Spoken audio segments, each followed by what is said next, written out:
Howdy, howdy, howdy. I want to talk just a little bit about the difference between two terms for the same thing. In this case, the words opposite and additive inverse. I guess it's a word versus a phrase. But anyway, when children first learn about this concept, they are taught the word opposite. So, excuse me, that was one of my cats.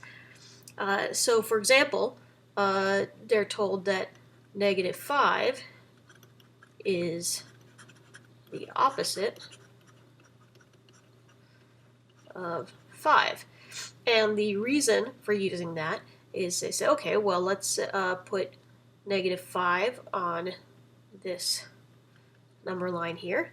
And so if you go to the opposite side of 0, you get 5. Okay, so that's the reason why they use opposite. Let's just use one more example. They might say that 1/2 is the opposite of -1/2. Okay, and again, it might be, we'll use a different scale here. Okay, so let's say that 1 unit is this long. Okay, so then if we have -1/2, that's again on the opposite side of 0 from 1/2. Okay, so that's the reason for this. But I purposely used 1/2 as an example here to point out the first in a few reasons why I think we should instead use the phrase additive inverse from the beginning. So the first is when children later learn about reciprocals, and they learn that 1/2 is the reciprocal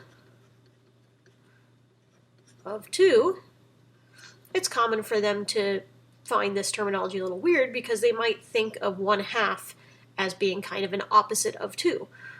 The word opposite is used in everyday English in a lot of different ways, and so you can sometimes get children confused, reciprocals and opposites. But honestly, this is kind of the least important of the reasons why I think we should jump straight to additive inverse. Okay, the first is it has the name additive in it, and so it emphasizes what it actually is. So -5 is the additive inverse of 5, and you can, oops, sorry about that, 5, and you can add to this because -5 plus 5 is 0. Okay, when you add it to the number it's the additive inverse of, you get 0. Okay, in other words, you can think of it as undoing the action of moving to 5 in the first place. So if you always think of 0 as a starting point, say, okay, introducing 5 gets you to here, but adding -5 to that brings you back to 0. Okay, so that's one reason. The name tells you the reason why it's called that, whereas opposite doesn't tell you that. You have to clarify, oh, you mean opposite in terms of on a single dimensional number line, and opposite meaning talking about in terms of 0. Okay, so that's the first reason. The second reason is, I guess technically that was the second reason. So the third reason is it emphasizes the word inverse. Okay, in mathematics we use inverse in a lot of ways. For example, 1/2 is the multiplicative inverse of 2 because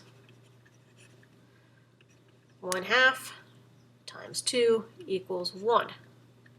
In terms of multiplication, the thing that you go back to is 1, because 1 is the multiplicative identity, 0 is the multiplicative identity. And that brings up another reason. You can pair this with the discussion of identities.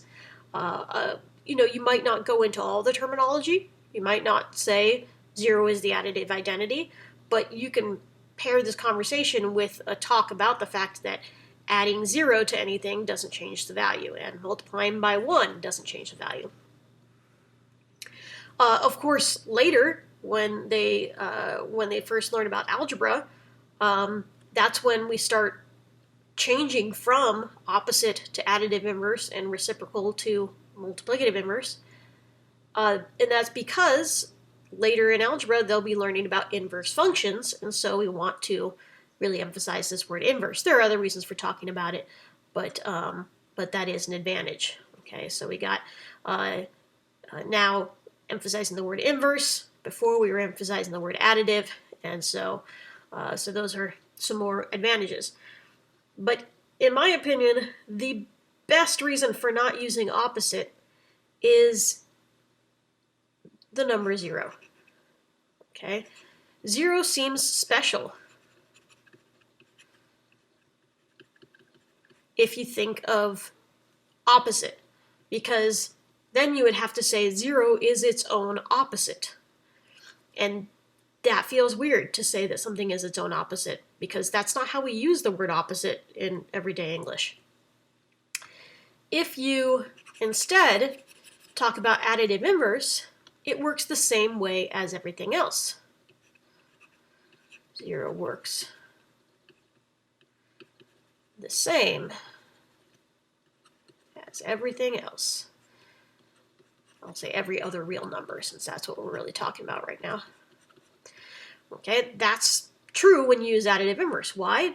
Well, 0 is its own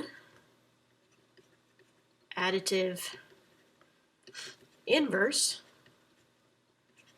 because 0 plus 0 equals 0. Okay, so it has the same reason that we had with -5.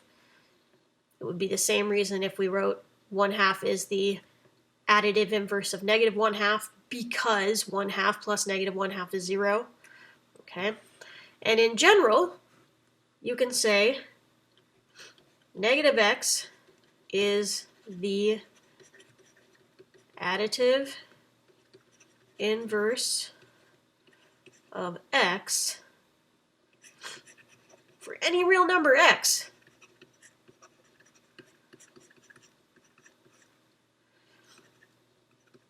Since, or because, -x plus x equals 0.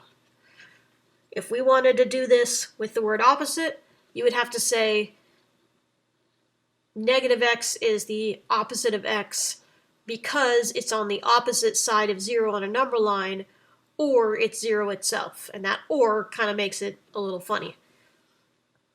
Now, there is a misguided idea that when you teach stuff to children, you have to use language that is different than what you used before. I don't think that's true. You can simplify things. For example, you probably wouldn't use -x and x. You would probably stick with actual defined constants rather than variables. But if a child has never used the word opposite in a mathematical context before, that's going to be a brand new meaning of the word opposite.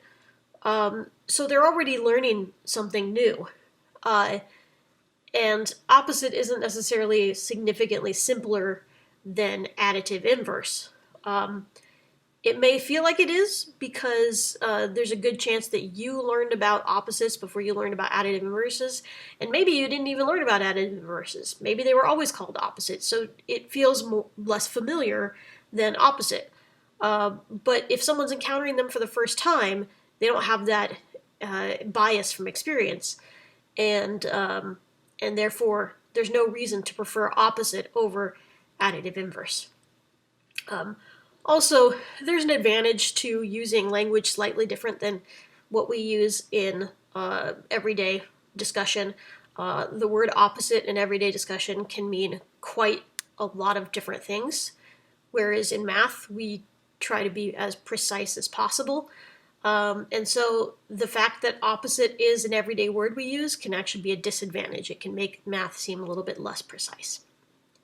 So I hope I've either convinced you or at least given you something interesting to think about. In any case, I hope you have a lovely day.